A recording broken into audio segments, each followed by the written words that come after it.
Uma das dificuldades que a gente tem na física com relação a assuntos como trabalho é exatamente o fato de que uma palavra do vocabulário cotidiano, ele tem um termo, é um termo também técnico, né? Isso traz uma série de confusões, uma série de complicações, né? A gente vai ver a partir de hoje uma sequência que é trabalho, energia cinética e potencial, energia mecânica, tá? Esses termos, eles são absolutamente interligados, eu poderia inclusive colocar tudo isso numa aula só.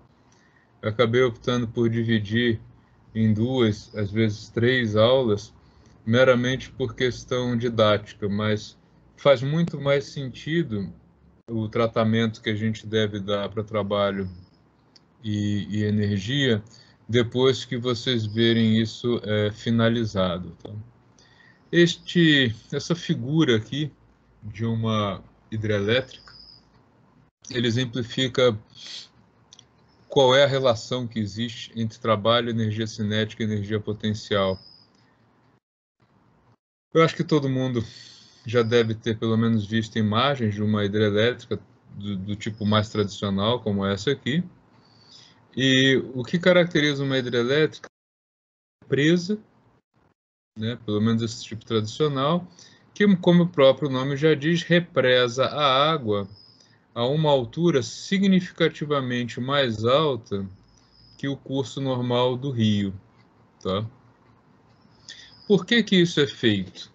E esse é o maior problema em termos de impacto ambiental de uma hidrelétrica, né? Porque como eu preciso acumular muita água acima do nível normal, isso faz com que, às vezes, cidades inteiras fiquem submersas, né? A gente tem vários casos assim no Brasil. Isso afeta também a fauna, afeta o ecossistema todo aqui em torno. Então tem um impacto ambiental que não é desprezível no momento em que um sistema como esse é criado. E por que que isso é necessário? Eu preciso que a água fique acumulada a uma certa altura para ter energia potencial gravitacional, né? Ela fica mais alta. Ao acumular a água numa certa altura, quando eu libero essa água para descer, ela desce ganhando velocidade e perdendo altura. Ou seja, ela desce perdendo, trocando energia potencial por energia cinética. Quando essa água passar pela turbina, ela vai realizar um trabalho e aí eu vou transformar energia cinética em trabalho. E esse trabalho é que vai ser a forma como eu vou transformar a energia em energia elétrica. Tá? Então, eu tenho toda a sequência aqui, e a energia mecânica é o que? É a soma das energias cinética mais potencial. Então, se a gente olhar para cá, numa visão um pouquinho mais técnica, de um corte, né? No reservatório, eu tenho energia potencial, então, número 1. Ao descer a água em alta velocidade, eu faço a transformação de energia potencial para energia cinética. Ao girar, opa, ao girar, eu transformo energia cinética em realização de trabalho. E ao realizar esse trabalho, o que que vai acontecer? Aqui, né, no que a gente chama do gerador, nós temos, quando a turbina está parada, nós temos um campo magnético, campo B, que não varia no tempo. Quando essa turbina começa a girar, esse campo que era estático, ele vira um campo variável no tempo. Tá? E aí, toda vez que eu tenho um campo magnético que varia no tempo, ele induz uma corrente elétrica. Corrente elétrica é igual a uma constante derivada do campo magnético no tempo. E aí essa corrente elétrica vai ser transformada, posso aumentar ou baixar a voltagem, ela que é transmitida e chega até as nossas casas. Mas a gente passa por esse processo aqui de transformar a energia mecânica em energia elétrica, sendo que antes eu tenho as transformações internas entre energia potencial gravitacional e energia cinética de movimento da água.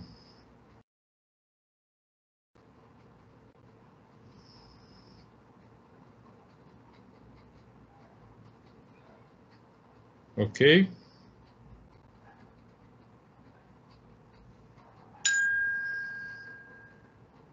Dúvidas nisso? Tranquilo, professor. Vocês já conheciam esse sistema de indução magnética? Eu não conhecia não, professor. Não? Tá. Quando vocês forem estudar eletricidade, se é que já não estão, vocês podem dar uma olhada em indução magnética. A indução magnética é exatamente isso, tá? Se você tiver um ímã na sua mão, tá? E começar a chacoalhar esse ímã, se você tivesse perto de você um sistema que medisse corrente elétrica, você ia ver que ia aparecer corrente elétrica aí. Então, é esse processo que a gente usa para conseguir transformar trabalho mecânico em energia elétrica, tá? O que a gente vai começar a ver hoje é trabalho, né? E vamos ver mais um exemplo aqui de como é que o trabalho é gerado, né? Isso aqui é o princípio de funcionamento até hoje do automóvel. Desculpa. No motor atual, é mais difícil de enxergar, porque ele é mais complicado, mais sofisticado, mas a base continua sendo essa estrutura aqui, que na versão desculpa, mais antiga é mais visual, né? Como é que funciona a roda aqui? Seja da máquina a vapor, seja da máquina a explosão. Eu tenho uma câmara aqui, que é o que aparece aqui em C, conectada a uma haste. Essa haste tem um elemento aqui articulado, depois outra haste e outro elemento articulado. O que acontece? Eu preciso que alguma coisa aconteça aqui que empurre esse pistão, que empurre essa haste. Quando essa haste for empurrada, o que acontece? Como tem esse ponto articulado aqui, ela vai suspender essa outra haste, que com essa articulação aqui vai fazer a roda girar. E aí vem as possibilidades do que acontece aqui. O que eu faço para isso daqui pressionar essa haste para lá? Eu posso queimar carvão para fazer a água ferver, e aí o que entra aqui é vapor bem aquecido, ou eu posso fazer alguma mistura aqui de combustível com ar ou de combustível com uma centelha que gera uma explosão aqui dentro, e essa explosão, né, a caixa toda suporta a explosão, menos essa parte que é móvel, e aí a haste é empurrada para lá, isso faz com que a roda gire. Tá? Então, esse é o princípio de funcionamento dos motores a explosão ou a vapor, por isso que vem o nome, explosão é quando ocorre uma explosão, e o vapor você vai só aquecendo e ele vai girando essa roda aqui. É claro que os motores hoje são muito mais sofisticados, eles não têm só um elemento desse, eles têm vários, né? O que torna o movimento mais suave, mais rápido também, mas a base é essa. Tá? Eu tenho alguma coisa que empurra um pistão. Do mesmo jeito que quando você bota água para ferver numa panela tampada, em algum momento o vapor pode levantar essa tampa. Na panela de pressão, o que acontece? Ele levanta aquela válvula, né? E ela começa a rodar que nem uma doida, apitando, porque tem energia ali devido ao aquecimento do vapor. Então, é o mesmo princípio, tá? Simples assim. A gente vai começar, então, o nosso ciclo pensando em trabalho. Na quinta-feira, a gente vai ver como o trabalho ele pode ser transformado em energia cinética e energia potencial. E aí, depois a gente vai dar uma analisada em se existe ou não transformações não desejadas de energia, né? Por exemplo, se eu quero movimentar, eu quero que todo o calor gerado, né, toda a energia que eu gasto, ele seja transformado em energia mecânica. Só que isso não é possível. A gente não tem nenhum sistema que tenha 100% de rendimento. Sempre tem alguma transformação energética não desejada. Por exemplo, se você quer movimentar alguma coisa, você quer que toda a energia gasta seja transformada em energia de movimento. Mas se existe aquecimento também, esse aquecimento é uma parte da energia que foi consumida que vai ser transformada em energia térmica, que não era desejado. Então, por isso que a gente fala aí em dissipação. Dissipação não quer dizer que a energia é perdida, quer dizer só que houve uma transformação para uma forma de energia que não era o que eu queria, tá? Bom, definição geral de trabalho. O professor de cálculo me disse que vocês sabem tudo de integral e que eu posso ficar à vontade em falar de integral dupla, tripla. Verdade?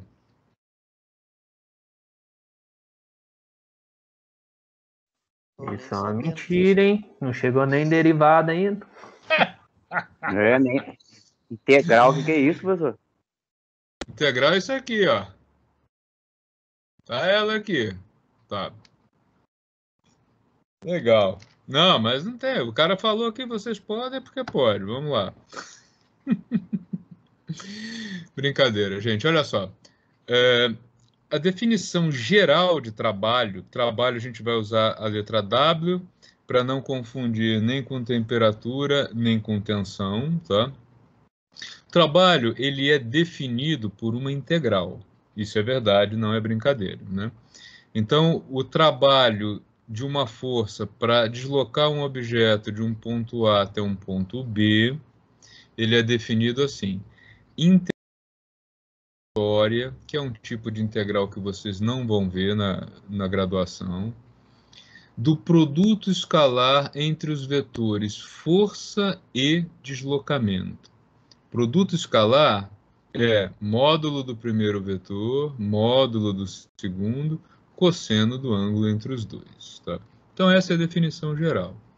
Nós vamos estudar um caso muito particular em que nós temos força constante, e aí esse constante é o vetor mesmo, tá? É constante em módulo, direção e sentido, tá? E o deslocamento, ΔR, em linha reta, tá? Com essas duas restrições, o que acontece? Se a força é constante, então tanto a força quanto o cosseno do ângulo entre ela e o deslocamento saem da integral. E aí, integral de trajetória do dr de A a B é simplesmente a distância, né, já que é uma linha reta, entre o ponto A e o ponto B. Ou seja, a gente tem uma maneira de calcular o trabalho, mas eu queria chamar a atenção de vocês para o seguinte: alguns livros, especialmente livros de ensino médio, eles apresentam força vezes distância como sendo a definição de trabalho, e eu quero que vocês tenham em mente que isso não é verdade.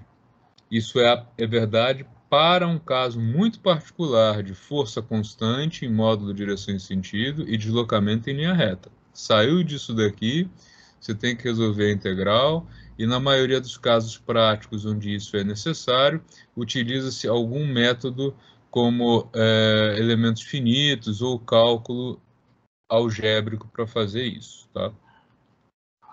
Então, quando a gente considera força constante e deslocamento em linha reta, por exemplo aqui, esse objeto apoiado numa superfície vai ser empurrado para lá por uma força aplicada F.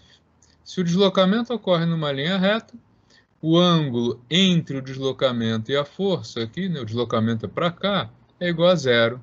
Cosseno de zero é mais 1. Tá? Se a gente considerasse a força de atrito aqui, a força de atrito apontaria para o lado oposto. E aí o cosseno entre a força de atrito e o deslocamento seria 180 graus, que é menos 1. Tá? Então, no geral, a gente vai ter aqui uma versão muito simplificada de como fazer o cálculo do trabalho. Tá? Pela definição de trabalho, nós temos que trabalho ele é força vezes deslocamento, né, em termos dimensionais. Como força é medida em newtons e deslocamento no sistema internacional é medida em metros, newton-metro é a unidade definida como joule, que é a unidade para energia, né? Então, 1 joule é igual a 1 newton por metro.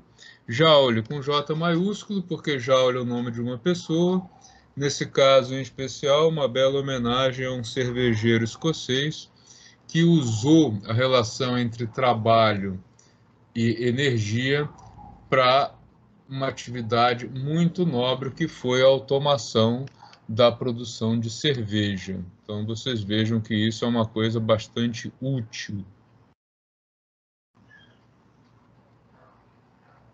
Graças a Deus ele fez isso, né, professor? Nossa, ó, ainda ganhou um nome, né? Ele usava um mecanismo em que ele precisava homogeneizar os cereais, né, que você usa para fazer a cerveja no momento da fermentação para melhorar o sabor. Então ele criou um sistema de pás acopladas com peso. E aí ele fazia a troca de energia potencial gravitacional por cinética de movimento, e isso realizando o trabalho de girar as pás para fabricar uma cerveja de melhor qualidade, né? Então vejam vocês que física e cerveja são coisas que se complementam, tá? Vamos ver um exemplo? Primeiro exemplo, a gente vai considerar um objeto com uma massa dada de 5 kg. Tá? Esse objeto está apoiado numa superfície horizontal e ele vai ser arrastado ao longo de 10 metros devido à ação de uma força paralela à superfície com 80 newtons de intensidade. Tá? Esse objeto de 5 kg, ele sofre também a ação da força de atrito, sendo que o coeficiente de atrito entre o objeto e a superfície é de 0,4. Tá? E aí a pergunta é qual é o trabalho total realizado sobre o objeto. Olha só, a gente pode fazer, vocês vão ver que depois a gente pode fazer isso de um jeito mais rápido, não precisa fazer tanto passo a passo como eu vou fazer aqui, mas nessa primeira abordagem eu acho que é importante que vocês vejam esse passo a passo para não ficar aí com dúvidas, tá? Quando esse objeto, então, ele é arrastado do ponto A até o ponto B, que é a distância de 10 metros, que forças atuam sobre ele ao longo aí dessa trajetória? O peso empurra ele, puxa ele para baixo. Como ele pressiona a superfície onde ele está apoiado, a superfície empurra ele para cima, força normal, e essas duas forças se anulam, tanto é que o objeto não desce nem sobe.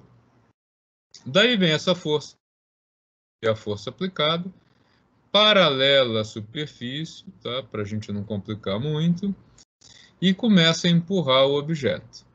Ela empurra o objeto, o atrito dá o ar da graça aqui. Então, repare o seguinte, como nós temos o deslocamento do objeto de A para B ao longo de uma horizontal, o ângulo entre a força aplicada e o deslocamento é de 0 graus. Já o ângulo entre a força de atrito e o deslocamento aponta para cá, tá? O objeto vem de A para B. Esse daqui tem 180 graus, né? O deslocamento da esquerda para a direita, de A para B, e a força de atrito de B para A. Cada uma dessas forças, para cada uma dessas 4 forças, eu posso calcular individualmente o trabalho realizado por elas, que é o que eu vou fazer aqui. Então, ó, Trabalho devido à força aplicada. Força, deslocamento, cosseno do ângulo entre a força e o deslocamento. Nesse caso, 0 grau, cosseno de 0 grau é mais 1. Tá? Força de atrito. Força de atrito, deslocamento, cosseno de 180 graus, já que o ângulo é 180 aqui. Cosseno de 180 é menos 1. Força normal e força peso, elas são perpendiculares ao deslocamento, 90 graus de ângulo. Cosseno de 90 graus é 0, por isso que se diz que força perpendicular não realiza trabalho. Tá? Como é que fica então? Ó, trabalho devido à força aplicada, força vezes distância. Trabalho devido à força de atrito, menos força de atrito vezes distância. Trabalho devido à força-peso, 0. Trabalho devido à força normal, 0 também. Preciso lembrar que força de atrito é coeficiente de atrito vezes força normal, que nesse caso é igual ao próprio peso. E aí, o trabalho total realizado sobre esse objeto, ele vai ser a soma desse termo com o termo de baixo. Tá? Então fica assim, trabalho, força menos força de atrito vezes deslocamento. Força aplicada, 80 newtons, está lá no enunciado. Coeficiente de atrito, 0,4, massa 5, gravidade 10. Então o resultado é que o trabalho realizado sobre este objeto, por esse conjunto aí de 4 forças, ele é de 600 joules. Tá? Dúvidas? Comentários? Tá fácil? Tá fácil não, professor. O que vocês não entenderam? Não, professor, entendi, mas é muito Tá. fácil não. Você vai ver daqui a pouco que é mais fácil que o que a gente viu, viu? Tá? É mais fácil de aplicar que leis de Newton. Especialmente que depois que a gente juntar a energia cinética e potencial, fica mais fácil ainda, tá? Vamos fazer um exemplo agora de queda livre. Tá?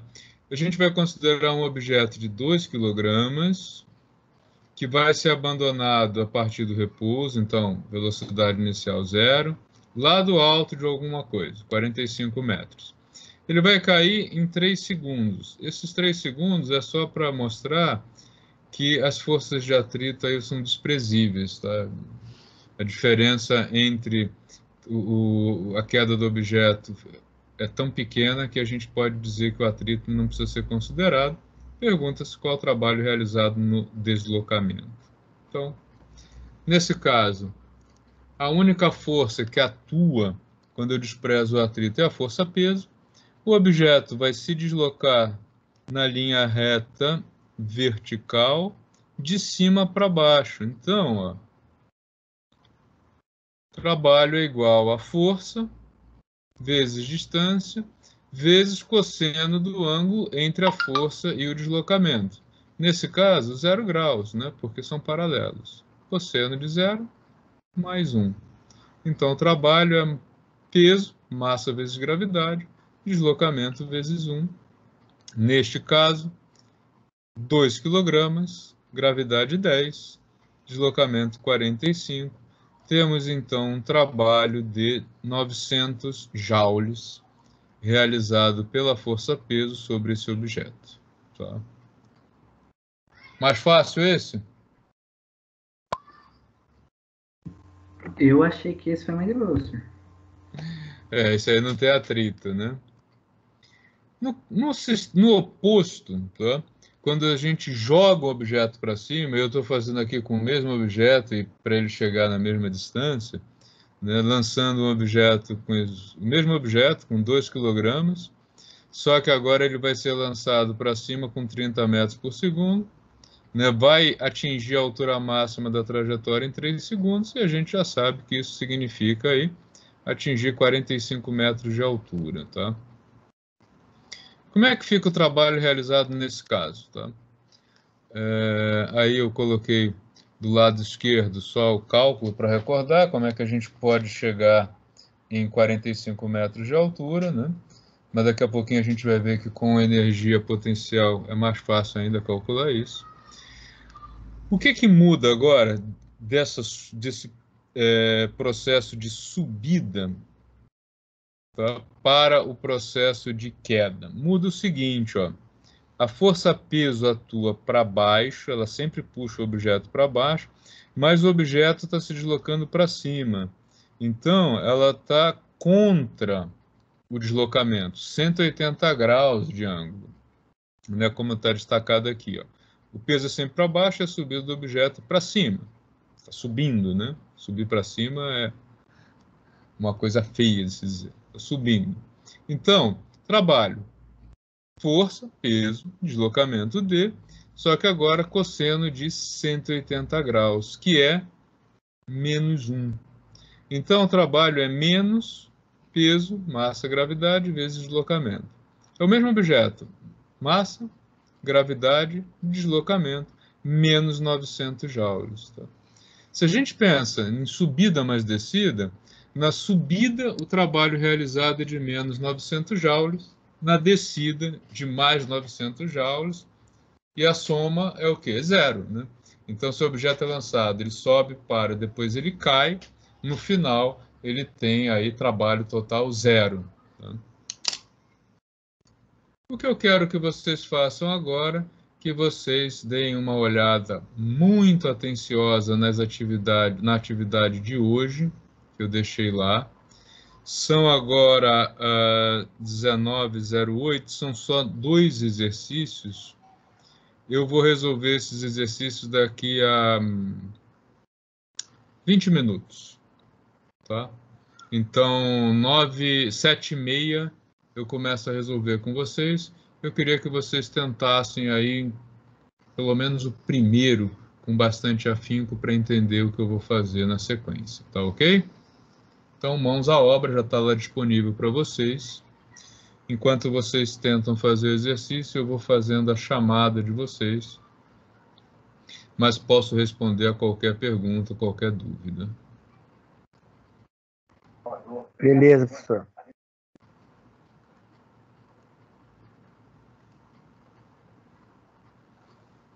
Tranquilo, então. Qualquer pergunta é só falar.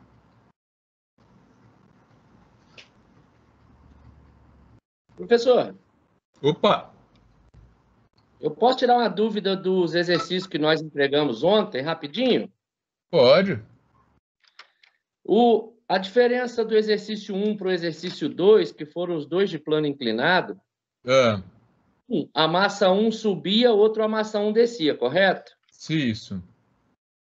No caso, essa diferença de trajetória da massa 1 não faria na fórmula lá tensão menos P1 seno do ângulo, menos o coeficiente, menos a força de atrito, que é o coeficiente vezes força normal?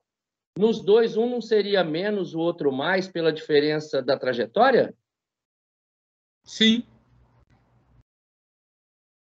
Sim, só que tem o seguinte, num deles está tensão menos atrito. E no outro você tem... num deles você tem... Espera aí. Deixa eu colocar, acho que é mais fácil colocar. Tá. Quando você tem o plano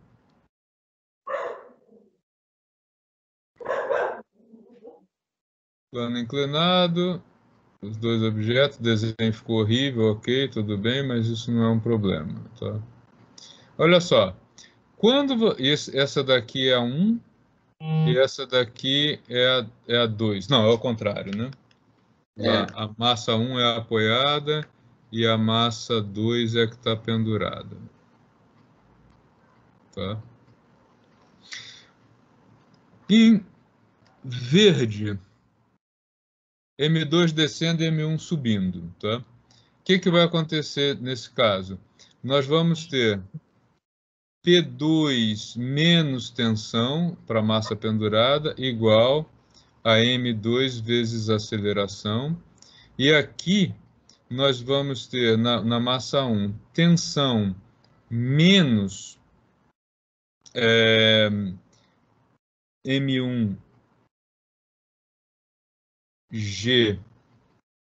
seno de θ, tá? Porque o PX aponta para lá, menos FAT, porque a FAT vai apontar para cá também, e tudo isso é igual a M1 vezes aceleração, tá? Em roxo, o oposto. Então, como é que ficaria aqui? No oposto, nós teríamos T menos P2 igual a M2A. Note que agora a tensão tem o mesmo sinal da aceleração, e aqui o oposto. Tá? E aqui desse lado, nós vamos ter M1G seno θ, que é o PX, menos tensão, menos FAT, igual a M1 vezes A. Tá certo. Tá? Então, repare o seguinte, quando M2 desce, tensão e aceleração tem o mesmo sinal. E quando é o oposto, PX e aceleração tem o mesmo sinal. Beleza, Sam. Tá ok? Valeu.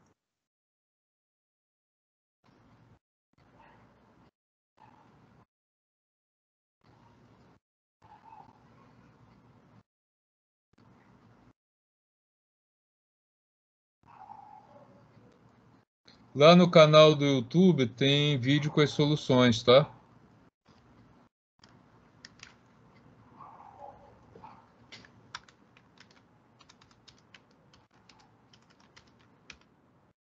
Não, valeu, Sam. Já deu para entender. Já que deu? Tá. no dia da explicação da aula, eu não participei da aula. Aí depois eu Tá. acabei me confundindo e fiz tudo como se fosse uma... Mas aí depois, olhando atentamente, porque se o peso sobe, a força de atrito é... Se a tensão é positiva, a força de atrito é contrária. Ela é a favor do peso. E quando o peso é positivo, a força de atrito é a favor da tensão, né? Isso. O atrito é sempre contra o movimento. Essa é a orientação mais fácil. Se o movimento é para um lado, o atrito é para o outro, sempre. Certo. Ele nunca contribui para o movimento, ele sempre dificulta o movimento. Ele é uma força sempre contrária, né? Beleza, valeu, senhor. Na linguagem do que a gente está vendo agora, o que você vai observar é o seguinte, o trabalho do atrito é sempre negativo. Sim. Podemos começar, professor? Poder, tá? Então, olha só, o exercício número 1, ele é um sistema que vocês já viram, né? Em que a gente tem duas massas interligadas por uma rodana, a massa M2 desce e M1 é arrastada. A diferença é que agora, para calcular o trabalho realizado, eu coloquei também o deslocamento. Então, se a massa M2 atinge o solo 4 metros depois do movimento começar, a massa M1 vai ser arrastada por 4 metros aqui na horizontal, tá? Os dados necessários estão todos aí. Deixa eu só fazer um comentário. Esse exercício 1, eu pedi o trabalho realizado sobre cada uma das massas, o que torna o exercício muito mais complicado do que se eu tivesse pedido o trabalho total sobre as duas massas. E a gente já vai entender por quê, mas eu vou resolver o exercício das duas maneiras, só para vocês verem a diferença, tá? Então, o primeiro passo, como o trabalho é realizado pelas forças, tá?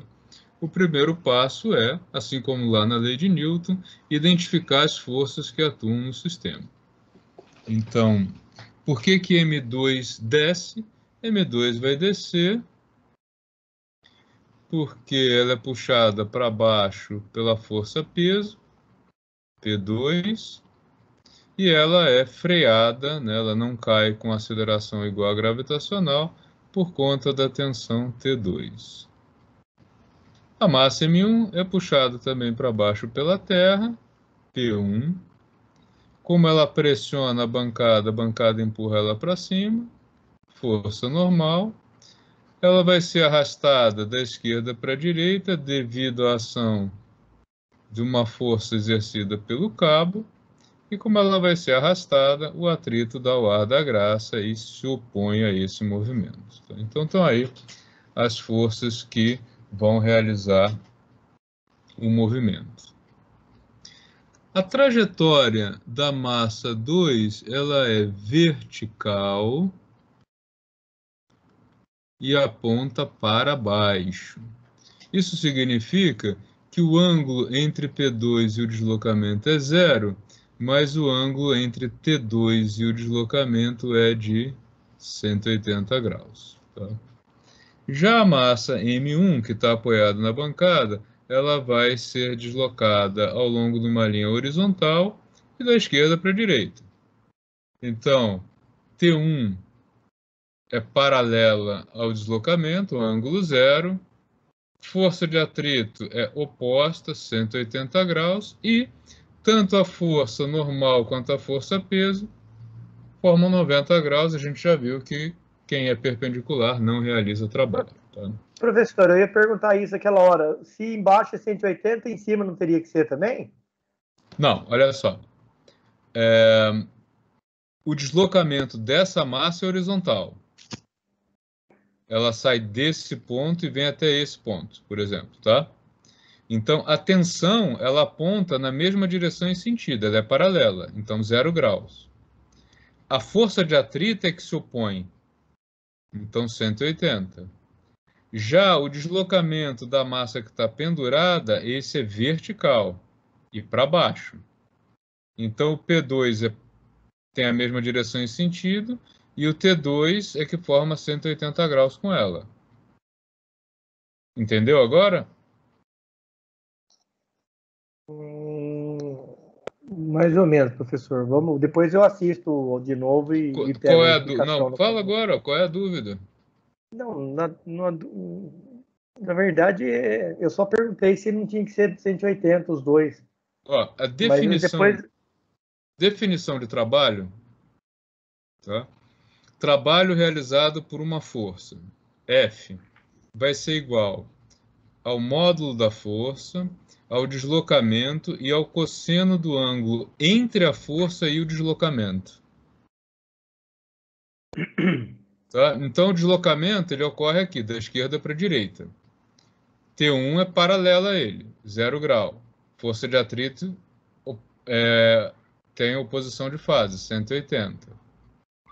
Aí você vai para a massa 2. O deslocamento dela é vertical, daqui para baixo. Então, P2 tem mesmo sentido. Já T2, sentido oposto, 180. Tá? Beleza. Uhum. Então, agora, eu vou calcular o trabalho realizado sobre a massa 1 e o trabalho realizado sobre a massa 2. Tá? Trabalho realizado sobre a massa 1 vai ser igual a tensão, e aí lembrando, né, que as tensões 1 e 2, elas têm mesmo módulo, então não preciso distinguir o módulo delas, tá? Então, sobre o objeto 1, o que nós temos? Tensão vezes o deslocamento de 4 metros, vezes o cosseno do ângulo entre a tensão e esse deslocamento, que foi de 0 graus, tá? Mais, segunda força, força de atrito, vezes o deslocamento do objeto, vezes o cosseno do ângulo, agora de 180 graus. Tá? Poderia colocar também FNP1, mas a gente sabe que cosseno de 90 graus é zero, então acrescentaria só 2 zeros aqui. Tá? Com isso, o trabalho 1 vai ser igual a tensão vezes deslocamento, tá? Porque o cosseno de 0 graus é mais 1, mais o cosseno de 180 graus é menos 1. Então, menos força de atrito vezes o deslocamento. Tá? Quem é a força de atrito? A força de atrito é μ massa do objeto vezes a gravidade, porque nesse caso, ó, força normal é igual a P1, tá? Então, M1G. E aí eu coloquei o H aqui em evidência, tá? Qual é o problema para calcular W1? Eu tenho Mi, M, G e H, mas não tenho a tensão. Tá? É isso que vai me dar um pouco de trabalho para fazer esse cálculo, para resolver esse exercício. No caso do objeto 2, trabalho realizado sobre 2, vai ser igual a P2 vezes distância percorrida vezes cosseno de 0 graus, já que P2 tem a mesma direção e sentido do deslocamento. Mais T2T vezes H vezes, agora, cosseno de 180 graus, já que eles estão em oposição de fase. Então, o W2 é igual a M2GH vezes 1, que é o cosseno de 0, menos tensão vezes H. Tá? Vou colocar em evidência o H. O W2, então, é igual a M2G menos T, tudo isso vezes H. Reparem o seguinte, se eu tivesse pedido o trabalho total, somando, então, W1 e W2, eu agora estaria com um problema muito fácil de resolver. Por quê? Quando eu somar W1 e W2, T vezes H menos T vezes H. Então, não preciso ter o valor da tensão no cabo para calcular. Eu teria já todos os elementos para fazer o cálculo.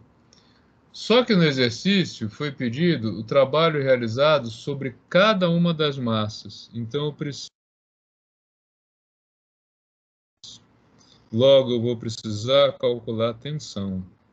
E aí, eu não tenho outra alternativa senão repetir o exercício que a gente já fez anteriormente, que é das leis de Newton, para chegar no resultado dessa tensão. Tá? Então, o que eu vou ter que fazer aqui? Calcular a tensão, tá? Que é o que a gente viu na matéria anterior. Para calcular a tensão, eu vou usar a segunda lei de Newton. O que eu tenho? Da massa 1, tensão menos força de atrito igual a M1 vezes A. Força normal igual a P1, né? Não tem movimento no eixo Y. E aqui, P2 menos T igual a M2 vezes A. Tá? Evoluindo isso aqui, nós temos então que tensão menos Mi M1G é igual a M1 vezes A, né? Eu usei isso daqui porque força normal é igual a P1, igual a M1G, então essa equação serviu só para alimentar isso aqui. E M2G menos tensão igual a M2A. Vou substituir os valores numéricos nessas equações para a gente poder chegar no cálculo da tensão e da aceleração, né? Então, aqui, o que temos? Que a tensão menos Mi M1 vezes gravidade igual a M1 vezes aceleração. Terceira equação, M2 400 vezes gravidade 10 menos tensão igual a M2 400 vezes aceleração. O jeito mais fácil de resolver isso aqui é, primeiro, somar o que está de um lado, somar o que está à esquerda com o que está à esquerda da equação de baixo, igualar a soma dos termos à direita. calcular a aceleração, trabalhosinho, né? E depois calcular a tensão. Então, seguindo isso, teremos dessa soma que T menos isso aqui é igual a 360, né? 9 vezes 4, 36, 36 vezes 10, 360, então T menos 360, mais 400 vezes 10 dá 4.000, menos tensão. E do outro lado, 90A mais 400A. Tensão menos tensão desaparece. Nós temos aqui que 4.000 menos 360 vai ser 3.540, se eu não me engano.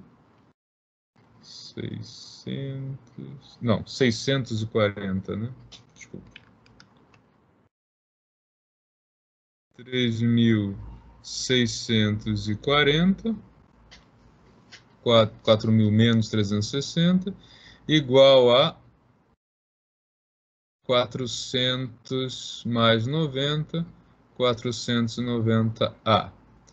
Isso nos dá que a aceleração é igual a 3.640 dividido por 490. Deixa eu rodar a manivela aqui para ver quanto que isso vai dar.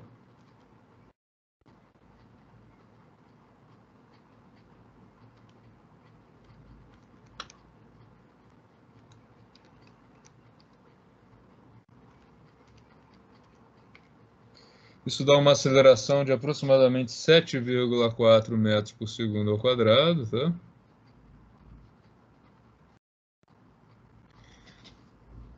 Com esta aceleração, a gente pode calcular então a tensão tanto de um lado quanto do outro, tá?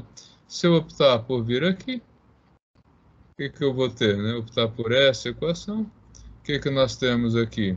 Que tensão menos 360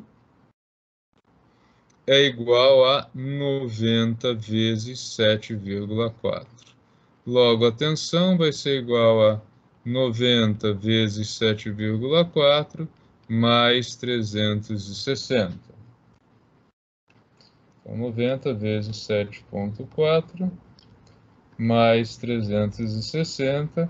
Isso dá como resultado uma tensão de 1.026 newtons. Tá? Com essa tensão de 1.026 newtons, o que eu faço? Eu volto aqui, ó, tá? Aí fica fácil de resolver isso aqui. Então, ó, W1, o que nós temos? W1 é igual a 1.026 newtons, menos coeficiente de atrito 0,4, vezes massa 1, que é 90 kg, vezes aceleração gravitacional, que é 10, tudo isso vezes 4. Então, W1 vai ser igual a, vou fazer a conta, 1.026 menos 0,4 vezes 900 vezes 4. Isso vai ser igual a 2.664 joules. Tá? Então, 2.664 joules para W1. E para o W2,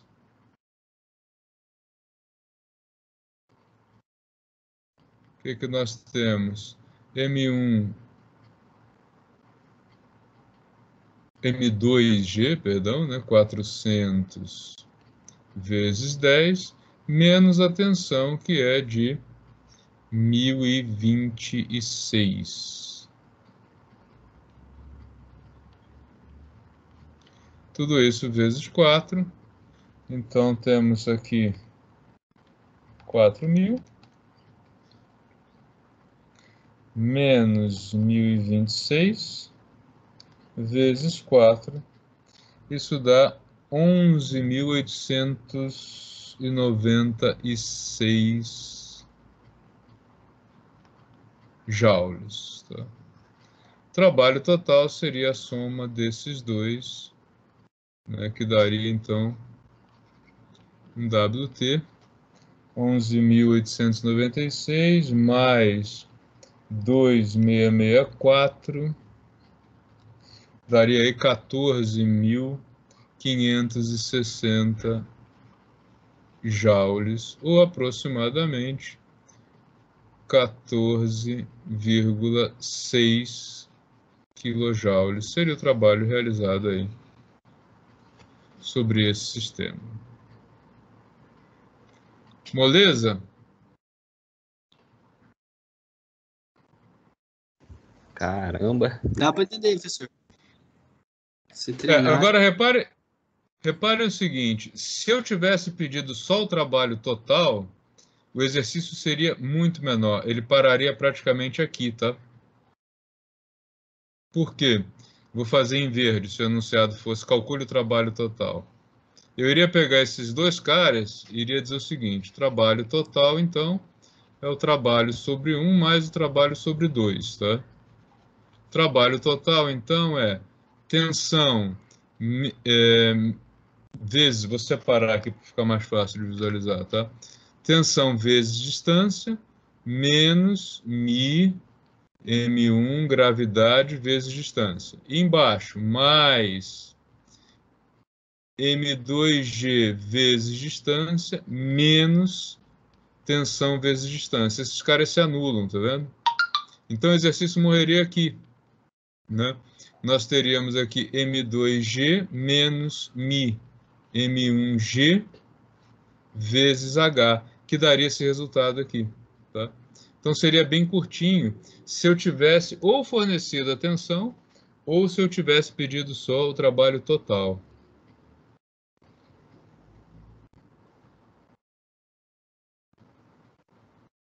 Ok?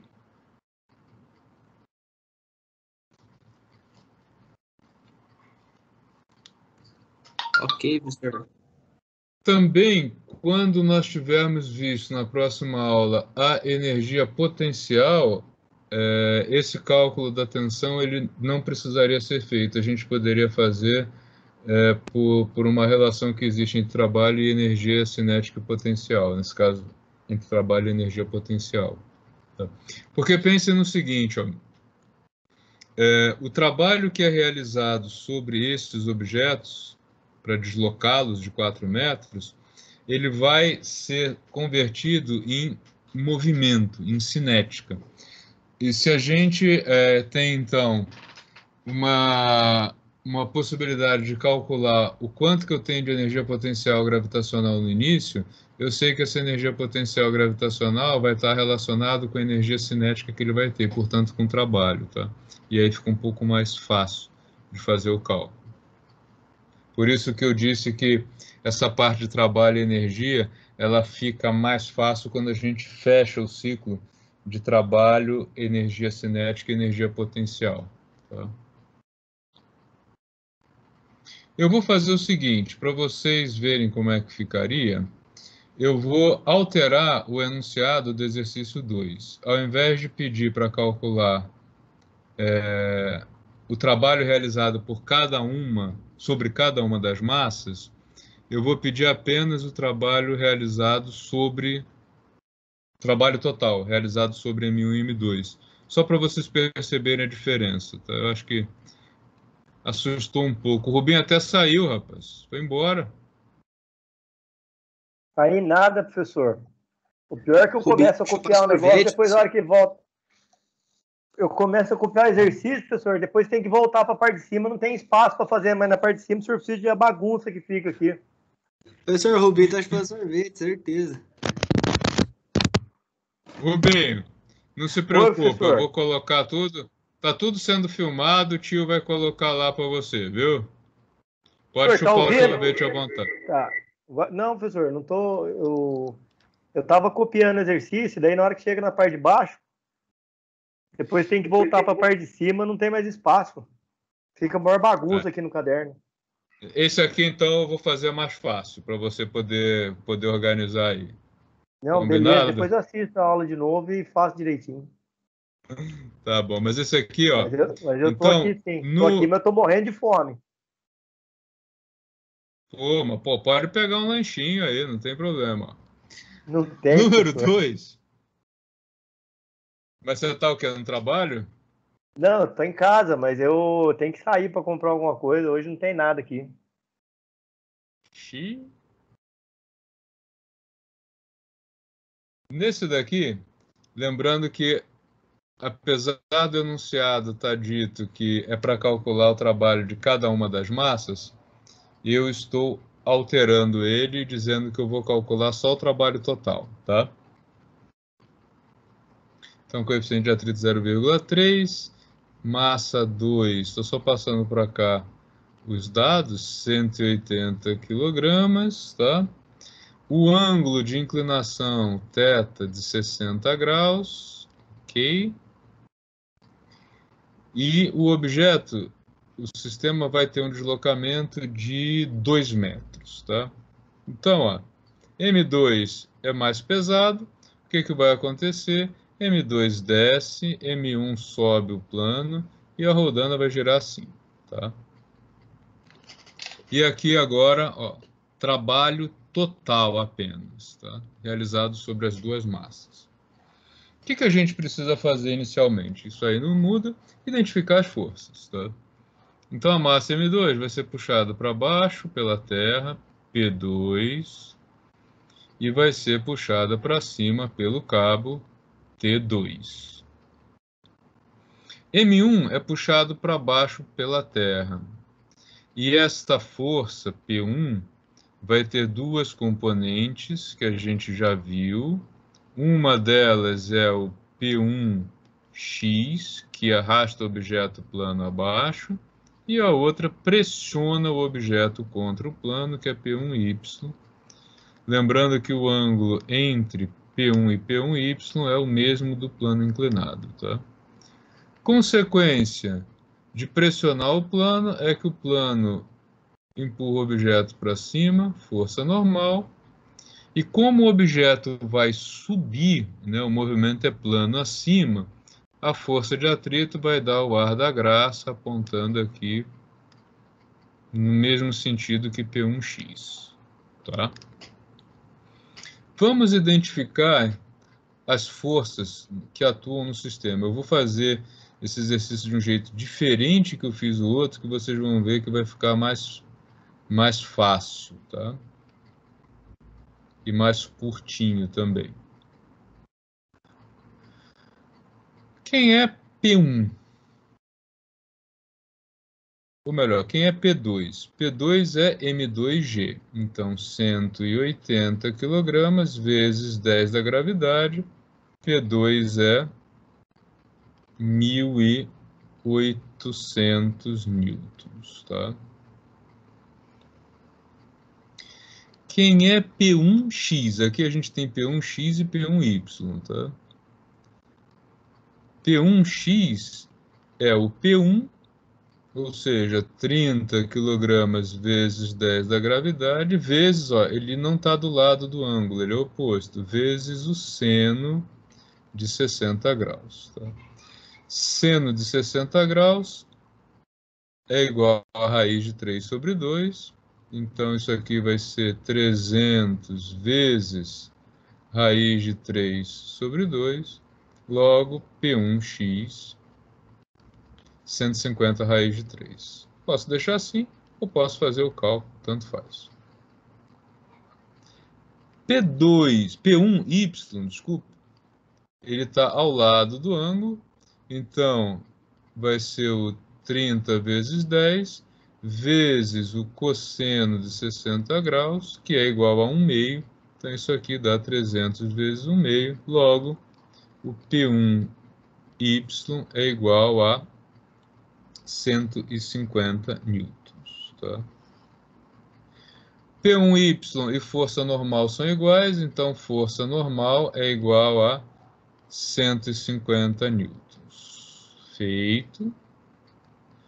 Já temos P2, P1y, P1x. Força normal é igual a esse. Força de atrito. Faltou calcular. A gente sabe que força de atrito é igual a coeficiente de atrito vezes força normal. Então, FAT. Opa. Então, força de atrito. Coeficiente de atrito vezes força normal. Logo, a FAT é igual a 0,3 vezes 150. 0,3 vezes 150 significa que a força de atrito é igual a 45 newtons, tá? Até aqui, alguma dúvida, gente? Tranquilo? Não, professor. Com isso aqui calculado, vai ficar bem fácil calcular o trabalho total, tá? Porque, ó, vamos calcular o trabalho sobre a massa 2. Que forças atuam aqui? P2. Quanto vale o P2? Eu vou indicar aqui primeiro e depois substituo, tá?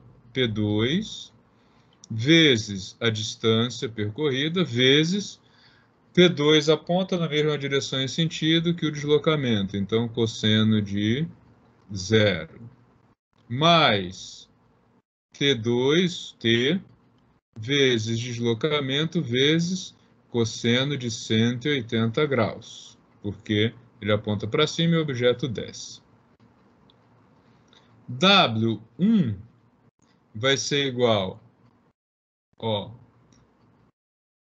tensão, esqueci de desenhar aqui, tensão 1, tá? Então, T vezes o deslocamento vezes cosseno de 0 grau, porque ele está apontando para lá,